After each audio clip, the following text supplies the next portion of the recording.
Welcome back to Drive Your Journey. I'm your host, Fred Arnold. I'm with Scott Jette, author of Core Wisdom. I almost said Out of the Rough because I had you on my show Out of the Rough 5 years ago or so. Yeah, it was fun. So Scott wrote a book, fantastic book on Core Wisdom, the lessons you learned when in the Marine Corps. Yeah. And there's some chapters I just want to ask you about, and I'll rapid fire them because they have great lessons to life. The first one is Wait a Minute, Vine. Yeah. Wait a minute, Vine is a principle I learned when I was stationed at Camp Lejeune. And Camp Lejeune is a swamp. And so you're always moving through tough terrain. Was it hot? Yeah, it was very hot. It was pretty miserable. Well, you were a young kid, so it was no big deal, right? It was a big deal. It was a big deal, Fred. It was hot. So when you're crawling through that environment right there, and as a sniper, you want to be down low and you want to move very slowly, and you can't rustle the surrounding vines because people will see you. They used to have something they call wait a minute vines. And what they were is as you're crawling through and things are going pretty well, these vines had little tiny barbs on them, and they would catch you. And they were very thin and very weak, and it looked like you could just break them and break free, but they're actually like, their tensile strength is like Spider-Man's web. You can't break these things. And so if you don't stop in the moment and deal with the issue and carefully untangle yourself, that's why they call them wait a minute. So wait just a minute, whatever you're doing, wait a minute, solve the problem, and then move on. You're going to give yourself away by tugging on this thing too hard. And so what I've learned getting out is in life, there's a lot of little wait a minute vines. A lot of things that come along, they don't seem like big problems. They seem like you can just push through them. Could be an injury in your body, could be something at the office.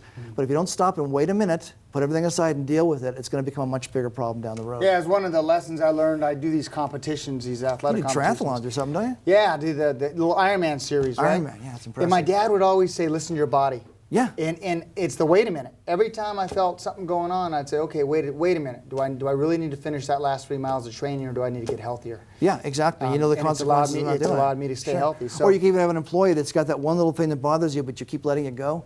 Wait a minute, talk to them about it, resolve the issue, they'll be a better employee. Yeah. It avoids conflict in the future. Yeah, exactly. Yeah. Let's talk about channelizing. Channelizing is a concept in the military where when the enemy is coming towards you, you want to move them away from their area of strength to your area of strength. And so you'll put obstacles in front of them. And they'll try to get around the obstacles, and as you do that, you're controlling where they go. So if you're in the defense, you can control where they're going, and you can dominate them more easily. In life, the way that plays out is those obstacles are basically fears. As you move through life and you encounter a fear, you've got two choices. You can face the fear, like the enemy could have gone over the obstacle and stayed on their current course, or you can try to avoid the fear and go around it. Every time you go around a fear, you're being moved away from what you were trying to accomplish, and you're being moved someplace else. You're allowing the fear to channelize you away from the goals you were trying to teach or trying to reach. And what happens is you end up moving away from your position of strength into your position of weakness. So in the same way you try to move the enemy away from their position of strength, fears are now moving you away from your position of strength. What you got to do is learn to face them and not go around them, not avoid them, but go over them until they're not, because on the other side of that fear is the goal you were trying to reach. I got to tell you, in most cases, the fear is not real. Well, the feel is made up, and I think that as we grow up, we run into little things, or we run into someone says, be careful, or don't do that, versus face your fears and just walk right through. I'm not talking about being reckless. No. I'm talking about not letting those other, I almost want to say material fears or created fears or made up fears stop you from your journey in life. Sure, a lot of them, and you're right, a lot of them are in your head. They aren't even that, if you don't face them. So when you try to face them, they're actually fairly easy to defeat because you're really defeating something within yourself. Yeah, if it's a legitimate fear, you're right, being reckless isn't going to help you. It's going to get you killed. But the irrational ones. Yeah, in my industry, as a mortgage professional, sometimes we're getting stuck on a loan. We can't do it. So your fear is to call them and let the person down. But you call them up and say, look, I'm running into this problem. Do you have any other solutions for me? You have a co-borrower? Do you have more money down? Sometimes just tackle it with more questions so you can come up with some resolutions and get through that fear because it's all made up. Yeah, as opposed to hiding the problem or avoiding it because you don't know how to deal with it, and that's only going to get worse and worse and worse. Yeah, I agreed 100%. Chapter 10, controlled... Retrograde. Control retrograde. Yeah. Retrograde. Yeah. Help me out with retrograde. Retrograde. It's when you lose, basically. So we all know what. I don't like to lose. Well, that no one does. But we lose a lot. But we lose, and you got to know how to handle it. Everybody knows what a retreat is, you know. But a retreat, the Army uses the term retreat, and the Marine Corps, they taught us we don't use that term. We use something called controlled retrograde.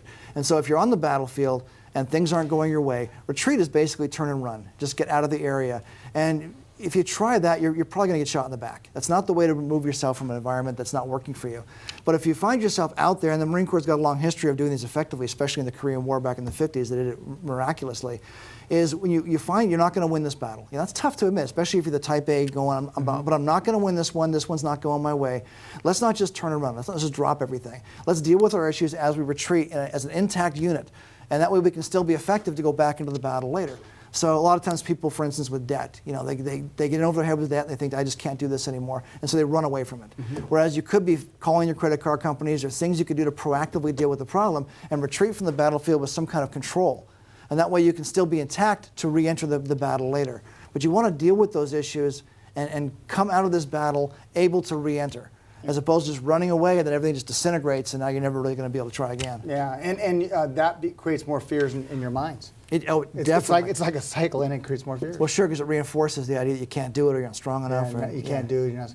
I love this topic because when it's your journey in life, a lot of these lessons you have in this book, and it's a fantastic book, a field manual for life, Core Wisdom by Scott Jette. It's about your journey and living your extraordinary life. Yeah. And that's the message I want to get out there, and I think that's the message this book has. Great. Well, I'm glad you got that. Yep. And those who want to get a copy? Amazon, yeah. Perfect. Scott, how can they reach those who want to reach out to you? They can go to to my company site, www.credobookkeeping.com, or they can call the company office, 661-505-3583. Good to see you again. Good to see you too, Fred. My best to your daughters. Thank you very much. Yep. Keep your journey of life, keep traveling, and keep making a difference in so many people's lives. You too, man. Yeah. Thank you. We're going to jump to a quick break, and we'll be right back.